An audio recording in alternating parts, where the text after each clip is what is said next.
Welcome to Here is Where We Meet, an original podcast series produced by Tank. I'm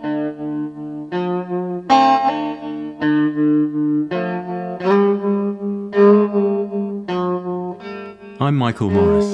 And I'm James Lingwood, and you're listening to Here is Where We Meet, a series of conversations with just a few of the artists we worked with across 3 decades as co-directors of Artangel, producing extraordinary art in particular places across London, the UK, and beyond.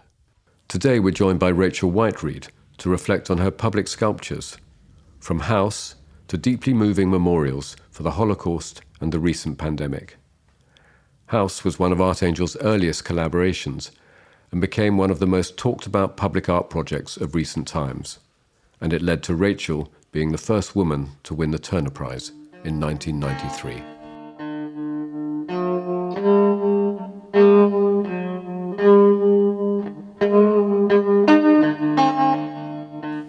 We're sitting here in early January 2024, and that's almost exactly to the day 30 years after your sculpture house was demolished in East London. And I just wonder whether you could take us back to that day and what you were thinking and feeling as you saw this sculpture being torn down. I felt very strange. I mean, the whole experience was very strange. You know, the piece had taken an enormous amount of effort by the part of Artangel and myself and various other people. And it was the first piece that really went sort of viral in a way in the sort of public domain. These things happen all the time now through media and, you know, Instagram and TikTok and whatever. But then it was, you know, faxes and I don't even know, we have mobile phones? I don't think we did, did we? No, we didn't have mobile phones. And we made this piece under extraordinary circumstances, and then it was ripped down under extraordinary circumstances. It made me quite ill, the whole thing, in the end. And I didn't think I was going to talk about this at all, but I've been diagnosed as bipolar, and I think that was probably one of the first incidents where it was completely overwhelming, something being made and then it being sort of taken away. And not that I ever intended the piece to be there as a sort of monument forever, and we did have various opportunities to keep it like that and to sort of put wheels on it and take it over to Mr. Saatchi's house and various other places. But we decided not to do that, and I'm very glad that we didn't do that. I mean, I've since made a whole series of pieces called Shy Sculptures, which is my sort of reaction to what happened, where I make these pieces in the desert and, you know, in the middle of nowhere. Part of the experience is the journey of getting there and then seeing them very quietly, you know, and it being, you know, I was very influenced by kind of land art and how that worked. So, yes, it was an extraordinary day. It was incredibly upsetting. There were hundreds of film crew there from all over the world, and they were all focused on me and my reaction to what was happening. So I'd seen the odd photograph of both James and myself looking very, you know, like we were rabbits caught in headlights, really. And I was wearing a red scarf, I remember, which is not the best colour on me. And and I was very pale. And I just remember just the whole thing being very overwhelming, actually. I mean, none of us were involved were really prepared for that kind of exposure. And there was also something quite astonishing about the silence of the sculpture when it was there, and this destruction when it suddenly became an object of noise. Yes. The place of noise. That's a great way of putting it. Which I found incredibly disturbing. Yeah. The whole thing was incredibly disturbing. That's exactly, I mean, I think we all felt that. And, you know, it was almost like the building was having a kind of nervous breakdown and everybody was watching it, you know, and that's kind of what it was like in a way. You know, in effect, it was me having a breakdown, and, you know, but it you know, it took a long time to understand, to be able to articulate that, actually. And I think during the time that we made it, you know, I was so focused on making it and so determined to make it happen. And I was a very young artist, and it was gruelling. I mean, it was gruelling, wasn't it, making it? It was attritional. It was like being made in the trenches, really.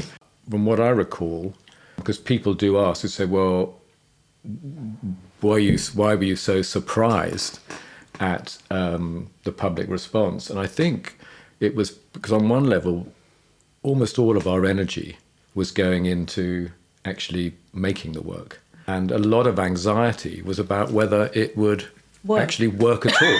So could you describe a little bit that part of the process? So, yeah, I mean, I worked with a great engineer called Neil Thomas, and because I'd never made a building before, and it was essentially constructing a building, and we had to make the building within the building, so we made a foundation. Could you just explain what the building was? The building was a Victorian house, which was essentially on what was the sort of green route to Canary Wharf, which was a thing that had been Thatcher's dream to make this sort of green corridor to the city of money. And it was an extraordinary setting. We spent a long time trying to find the right setting. And there was a fantastic guy called Sidney Gale, who had lived in the house all his life, and he refused to move until he was put into another house, a similar house that was also in that neighbourhood, and he didn't want to go into a tower block. And I really respected him for that. I'd been in touch since his family had kept in touch with me, and they're extremely proud of what happened. So it was his house, his family house, and it was full of all his wonderful and mad sort of interior design options, like strange bars and lots of very peculiar things made from the 70s and 60s and 50s, and there was a layering on the floors of all the different linos that were put down, and then the shagpile carpets, and so there were many things that happened that were within the sort of skin of the building. So we essentially used that building, and I cast the interior of it, and that is really what I do. Is I cast the interior of things, and so it was a very simple idea, but it was a very like the most simple things are always the hardest things to do, I find. So we worked with inside this building for about 6 months, I suppose, every day, working kind of 14-hour days. I was young, so I was able to do that, but it was thoroughly mentally and physically exhausting, the whole thing. And so we made a foundation on the ground, and then put a release agent on the walls, and then just sprayed the whole interior with concrete, then put in a metal framework, an armature, and then we worked through every floor up into the roof, and then we broke out the top of the roof, and then we filled that hole in, because the builders were like, well, we'll leave that. And I said, no, you can't leave that. It has to be completely filled. They said, no one can see it. I said, the pigeons can see it. So it had to be filled up completely. And then we very carefully took the mould off, which was the house. And there it stood. Of course, all that was done under wraps. And actually, we never sort of announced what was going on. And so when House appeared, it materialised out of nowhere, which was, I think, part of its power. But I mean, looking back on it, I think the whole project was sort of gloriously about our naivety as producers. I mean, we were all at the beginnings of that stuff, weren't we? The naivety was a strength. I think it meant that we weren't prepared for the controversy, which we weren't really sort of expecting. Yeah. Were you expecting controversy? I did this very dull sort of video, and there was one part in it which I think is in the film that eventually we made, where I said, I knew that it was political and I was expecting some sort of controversy, but I wasn't expecting that, and I think because of the sort of political angle of it, it wasn't because it was a sculpture. I thought because of the political angle it would have been slightly controversial. But I didn't think people were that interested, because they hadn't been for a long, long time. I think it's one of the many reasons why it's still remembered today is actually it doesn't really belong to any particular position. So everyone was trying to appropriate it in favour of an argument or because it was represented something they were against. And somehow I think, you mentioned its silence, Michael, that it's very mutinous with all of this noise going around was compelling. It was also enraging for people who wanted it to definitively mean something. And to be noisy, Yeah. and exactly that, to be noisy and, to mean something, and, what was it, and why have you done it, and, and people got really aggressive and angry about it. But then there were other people who just thought it was amazing, but people were, they put graffiti on it. We took the graffiti off. They, in the end, before it was demolished, it was looking quite sad. I mean, people were determined to react to it. And I remember going there one morning, when I'd been up all night at a party or some club or something or other. And I went there at about 5 o'clock in the morning, and there was a kind of rave going on around it. And there was this guy who was up on the thing, and he was going, and he was about to start spray painting it. And I was with Jay Joplin, and Jay, who's this tall guy, and he sort of shouted at him, saying, "What are you doing, mate?" Or in his sort of Etonian accent. And he's gone, "What's it to you?" And he said, "Well, this is the woman who made it." He went, "Really?" So he got down and he did. And I said, "Please don't graffiti on it. Worked really hard to make this. Please don't." And he didn't. So it's kind of very sweet because everybody, thought, well, if I can use this thing, as graffiti, and it was before graffiti had become really big here as well. I mean, I know tagging and stuff was always around, but, it was, that sort of underground culture that had come from LA and the sort of skateboard scene and all of that stuff, and that was coming over here and they were... To me, it showed how vulnerable the sculpture was. Obviously, it was exposed. Absolutely. There was no protection. But also, as soon as this kind of graffiti started to appear on it, it did change the sculpture. It lost that kind of real otherness. It began to be more like a kind of... It was being, like an urban ruin. It was being subsumed and consumed into the, into the place. Whereas before, it did for a moment stand mutely and perfectly and poetically and... Well, it no longer felt like a ghost, I think, once it had been tagged. Yeah.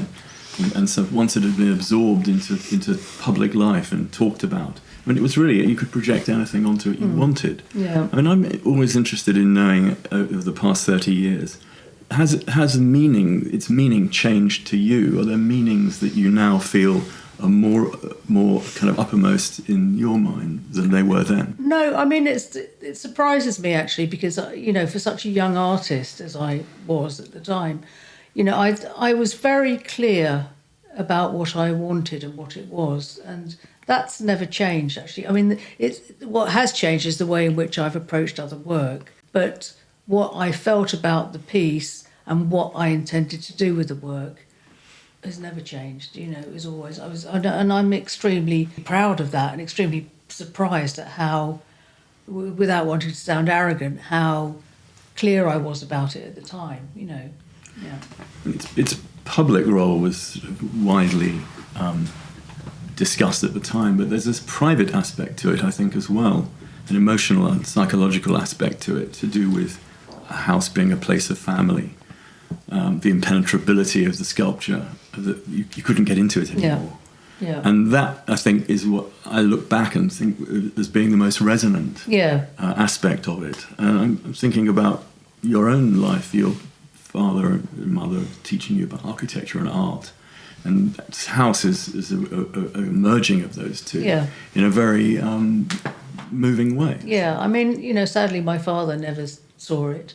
He saw what I call the first sculpture I ever made, which was called Closet. He saw that just literally 2 days before he died. And my mum saw it. They both died quite young, my parents. My mum saw it with my niece. And my mum, to give her credit, and she was extremely proud of me. But she was an artist, and it must be very hard to see your daughter or your child go off into the sort of stratosphere whilst they had struggled their entire lives to make work and getting a lot of recognition, but nothing like the kind of recognition I was getting. And so that must be a very tough thing, I think, for a parent. Did you talk to your mother a lot about your work? I did. Yeah, there were times when it was very, very difficult for her. But I did talk to her a lot about it. Yeah, and she loved it. And she came to see me making Ghost, which was the kind of precursor to House. And we had a picnic in this dusty, and it was really lovely, Yeah, and and she was an enormous influence on me. And as a child, all these there were two very particular exhibitions, well, three actually, that were curated in our basement when we lived in Muswell Hill. This is the time of Susan Hiller, and, they were all trying to get seen, and it was really hard to be seen as a woman artist at that time. So this was 70s. like, what, in the late 70s? Early 80s? 70s, Right. very early 70s, yeah. And, and they were all, very supportive of each other in some ways, but also incredibly opinionated and competitive, actually. And that's very different. I mean, my experience later on has been very different to that as an artist. But I absolutely take my hat off to that generation of women that work so fucking hard to make this okay for women to be able to work. Your work isn't born out of competition, it's to do with collaboration. Yes, It always yeah. has been, I think.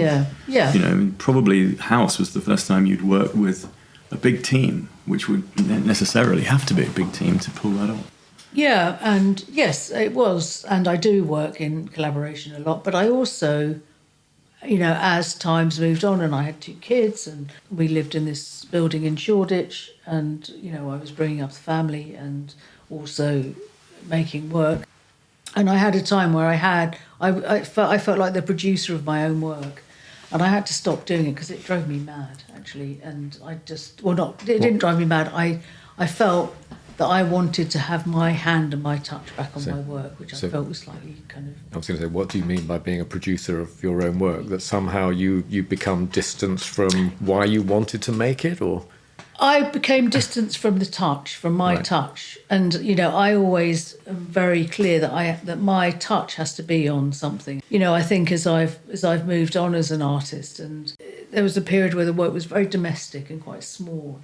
And I was really enjoying the playfulness of playing with the kids upstairs, doing Lego and building blocks and plasticine and painting and all of those things, and then going downstairs and sort of doing the same thing in the studio. And it was really lovely way to get reconnected and to really put my feet back on the ground instead of going downstairs and having 8 people that I had to go, right, today, right, you do that, let's do this, you do that, and getting them all to do things that they were all doing them incredibly well. And I'd sort of trained them very well.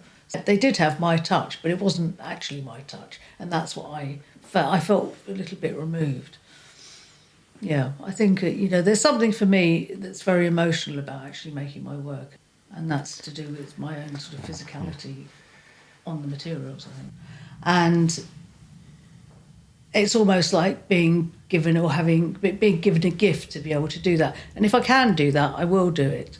And if I can go to places that are in trouble or that there's stuff that needs to be said, but not through a megaphone, that needs to be said by having it in front of you and being able to look at it and understand it and be affected by it without all the political bullshit that goes on around it. How do you decide which of the many you're going to commit to? What's the kind of trigger by which you think, okay, this is the right place for me? I can go to a place now and I can spend a day looking at it.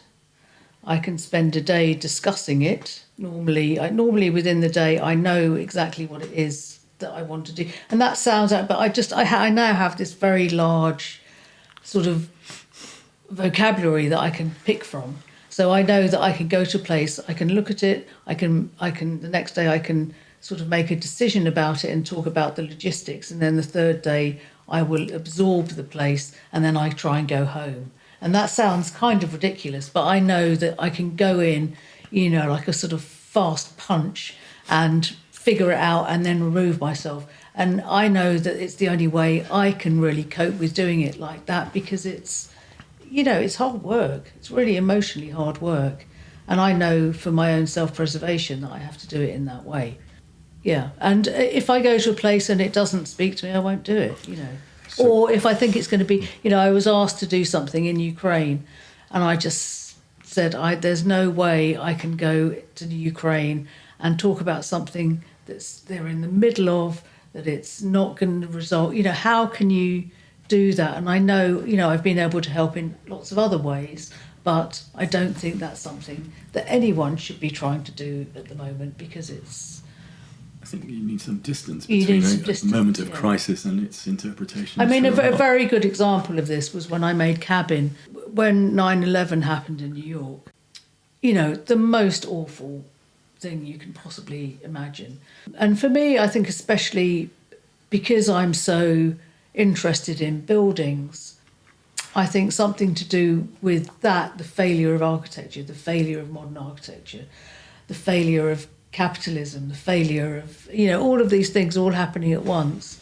And I was asked at the time, the New York Times was all over it and someone else was all over it. And I was kind of phoned by 2 or 3 different organisations to go over there and to take a look and to propose the memorial.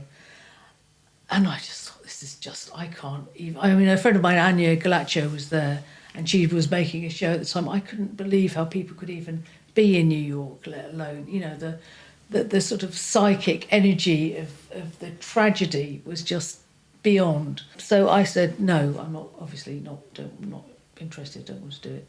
And probably about 10 years later, a guy called Tom Eccles, who I'd worked with on another piece in New York where I made a water tower in resin on the rooftop, asked me if I would be interested in doing something out there.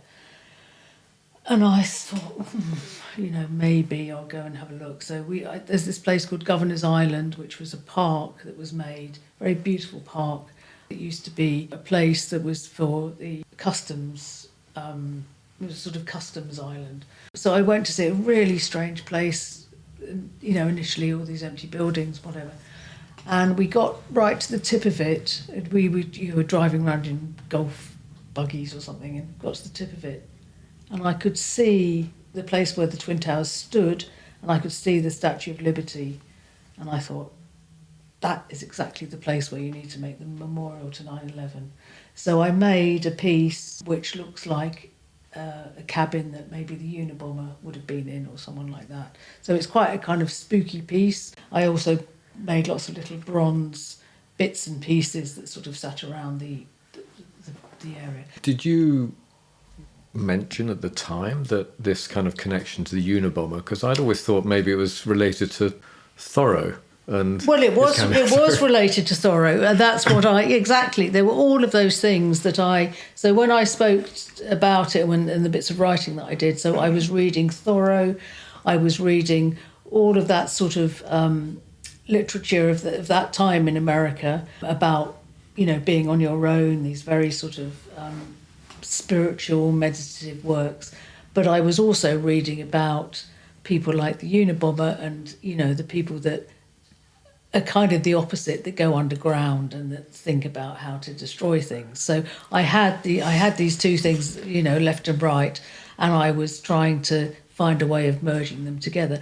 Obviously, I didn't, when we were trying to get the money for it and all of that stuff, I didn't talk about the Unabomber, because that's not the kind of thing that America likes to give money to.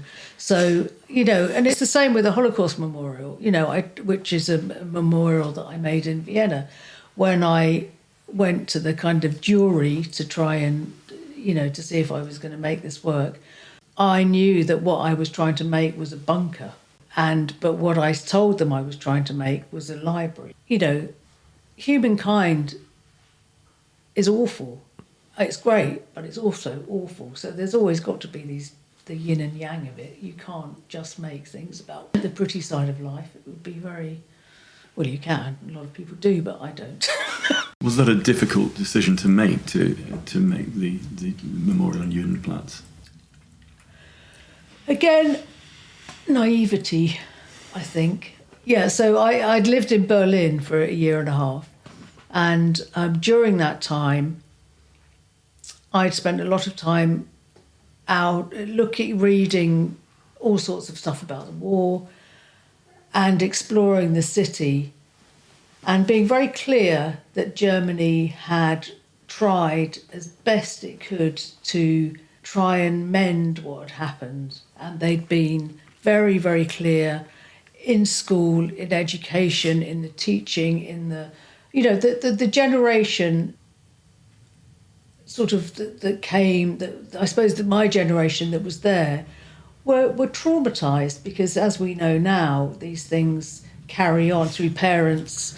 And we have this because their parents didn't want to because talk their about parents it. They didn't wanted want to face away from it. Yes, but they had really tried to sort of atone that what had happened, and there were extraordinary Holocaust museums, and I went to look at a number of the camps, and I went to look at the saddest cemeteries you've ever seen, and it was very upsetting to do all of that, but I felt it was necessary to try and understand, because my parents had been war babies, and we had friends that had been in Belsen and had where all their parents had died, and but they were still alive, and they were totally traumatized, and they'd actually traumatized their children. So it's just a kind of thing. This has to be understood. I was then asked to do a memorial in Vienna. And I had a suspicion that in Vienna they hadn't really done that same work. And I went over there, and sort of lo and behold, I just thought, wow, this is really, I felt very, very uncomfortable. But I knew that in the square that it was proposed, and there had been a former synagogue there, and it was all sorts of layering of the kind of history, and I was very clear what I wanted to do. And I looked at the jury, and I was trying to see who was on the jury and who would be on my side, as it were, because Simon Wiesenthal, who was a very famous sort of Nazi hunter, was on the jury, and I wasn't Jewish, and I knew that he wouldn't really be on my side because he would have wanted a Jewish person to have done it.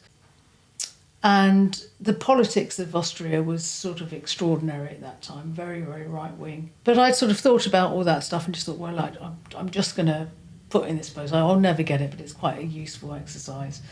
So I put in this proposal, and I went along, and had never been to something called a jury, which is what architects do all the time. They have to go through. As an artist, you don't do that. It was one of the most traumatic things I've ever done in my life. This room full of really hardcore sort of intellects, all looking at the work and saying things like, "But Rachel, it looks like a bunker," and I'd say, "Does it?" And trying to keep my nerve. Are these traumatic experiences behind your decision to make what you called shy sculptures, sort of away from the public eye? Absolutely. That was totally, I just thought, I don't want to do this again. I want to find a way of making these, hopefully kind of moving buildings. So shy sculptures, just again to explain, are they're casts of... They're casts of buildings, of sort of generic buildings. So the kind of thing that I've been casting are, there's two in the desert in California, which are two what they call shotgun shacks, which were these small little houses that were built out in the desert and sold for very little with a parcel of land, and it was to try and get people sort of to extend from LA and whatever to live further out to the desert in a place called Joshua Tree. There's one in a house called Houghton Hall, which is in Norfolk, and that's a shepherd's hut, which was a hut that was taken around during the sort of lambing season or calving season. Then the shepherd would live in the hut, and so that's been carved. There's Cabin, which I call a shy sculpture in New York because it's away from everything else in the journey.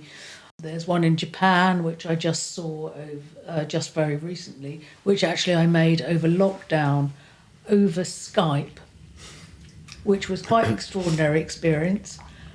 But they did a really fantastic job, and I went to see that just very recently. And then there's one in Norway, which was the first one that I made, which is on a boating lake. So, really, if any opportunity arises, and gradually people are getting to know about this, just through sort of word of mouth. I haven't published them really in any way.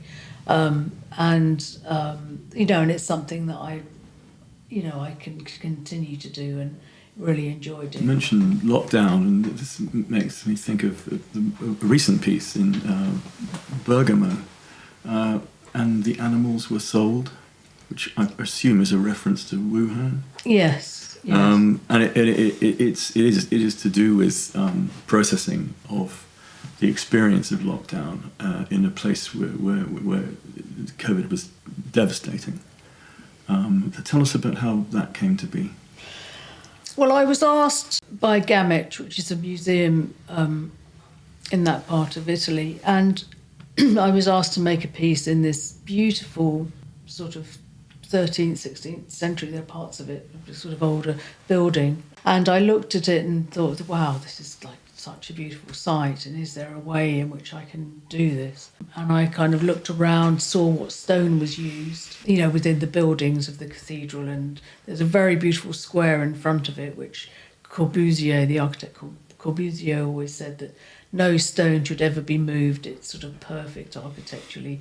So, and you could stand on the top of the steps and you look down onto this square and see all of these people kind of moving around, and the group would come and stand in one spot, then there would be two or three over there or one over there, so there was this sort of animation of the square. And I thought, well, what I could try and do is to sort of use that idea, use that and try and make it establish a kind of link with COVID and what happened, and to make some sort of memorial for the people of this town, which had been completely devastated by COVID.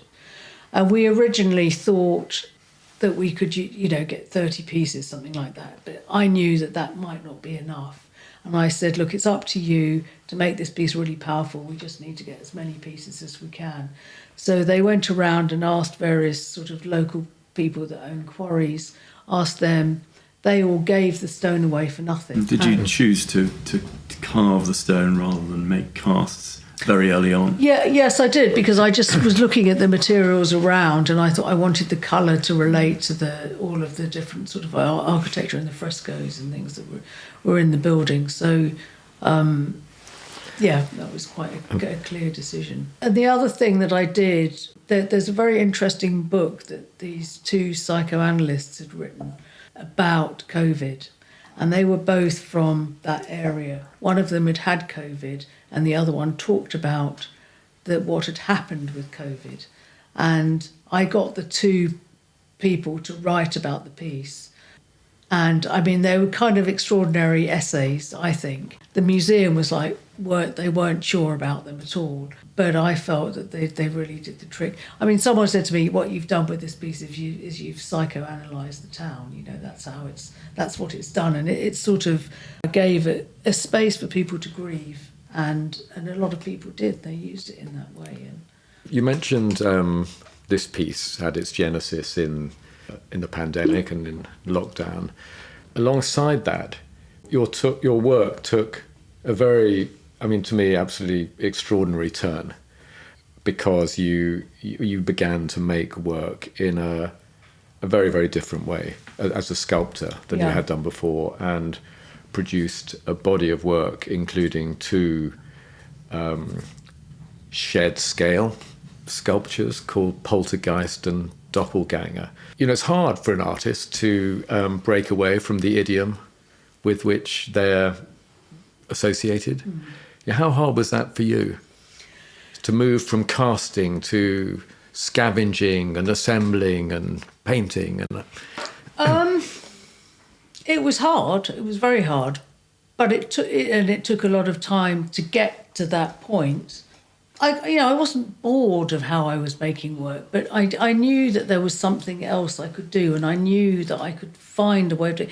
I spend an awful lot of time staring at white walls, or staring at a mark on to try and focus. And And I realised during lockdown there were a number of things. Like we were very lucky. We managed to sort of escape up to Wales, and we were there in the countryside. And we, as in your had family. space. Oh, sorry, Yeah. myself and my family. Yeah. So there were just the four of us there, and we had, in some ways, I feel terrible saying this, but we had a kind of really lovely family time because we had the space.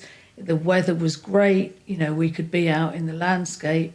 And, it was very, very difficult for my youngest son because he was trying to do schooling, and that was a complete nightmare.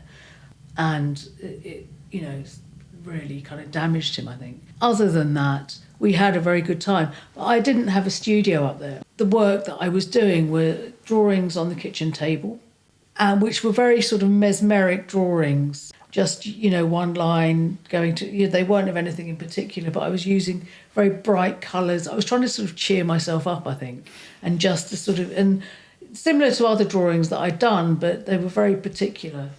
And I needed a studio, and Marcus, my husband, tried to help me kind of make this bit of a studio in the sort of top barn, and it didn't really work. And he had this other bit that was really great for him because he could just work, he worked in a very different way and was just doing all his stuff.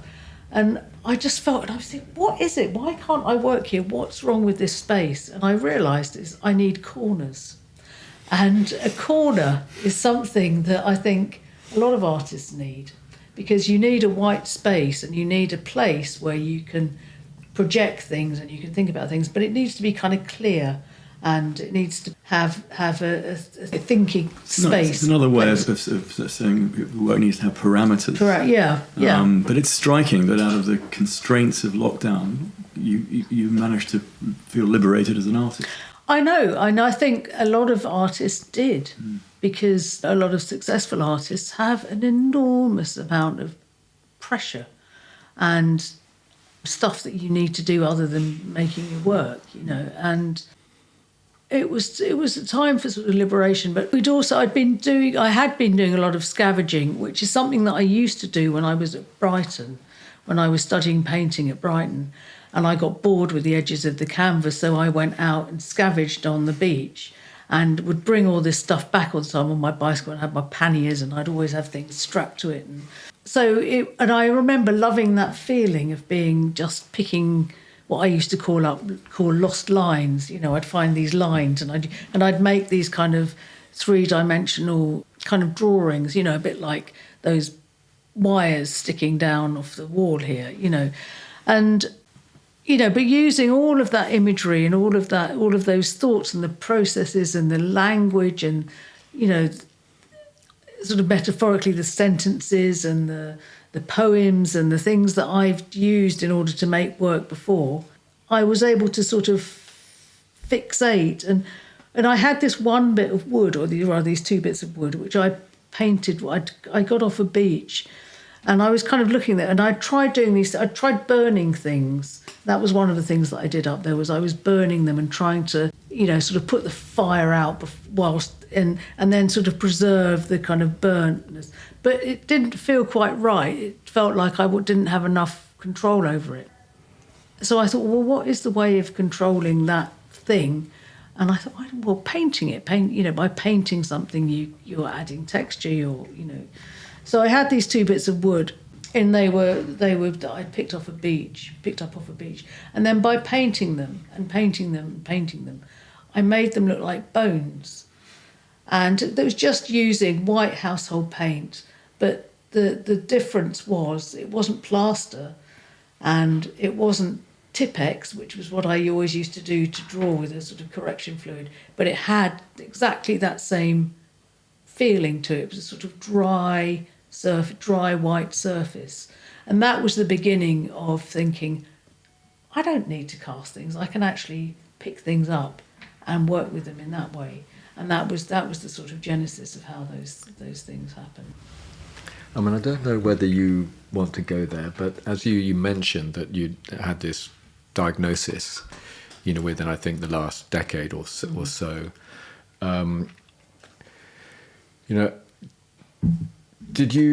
Did that sort of somehow feed into the kind of way that you were thinking about these new kind of sculptural forms? Yes, I think it did. I mean, I think, I was very ill, and I'd been hospitalised a few times, and I'm talking about this now because I think it's important to talk about this stuff, and I think, I always knew that I was a bit different. When I was a child, I wasn't quite like other children, and and a lot of artists are like that, a lot of creative people, and it's a curse as well as a great thing to be creative and to suffer from depression. And if I was asked if I would rather be bipolar or not be bipolar, I would say I'd rather be bipolar, because it's me, it's how I feel, it's how I'm able to communicate with the world and how I can understand things. And I think that the diagnosis was very helpful. Yeah, it makes you wiser once you have this kind of diagnosis. It makes you more able to understand yourself, and I think it makes you more able to think, well, I might be a bit mad, but that's okay. I can handle it. I know how to handle it now. I didn't know at some points how to handle it, but now I know what I'm doing. It clearly helps to be able to talk about it fluently, because that helps to reduce stigma, which is a big change. Yeah, I think from when you were growing up. Yes, yeah, exactly. I mean, I think those things. My mother suffered very badly from depression. She was probably bipolar. I mean, her mother was definitely bipolar, and these things sort of run, I think, through the female side of the family. Things have changed, and it's much more open and much better to be able to talk about these things openly, because it helps to heal people, and it helps people to seek help if they need it.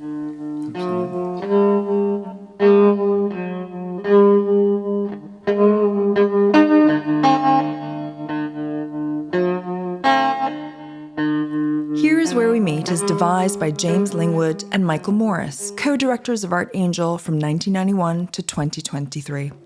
The theme is composed by PJ Harvey. Millie Roberts is the production manager, and Matteo Pini is the editor. Nell Whitaker, Sorab Golsorki-Ainsley, and Thomas Ruche are executive producers. Otomi Larcher is the graphic designer, and Stephen Lewin is the audio engineer.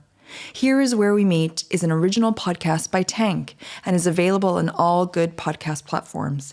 The series is dedicated to the memory of John Berger, from whose book of imaginary conversations its title is taken.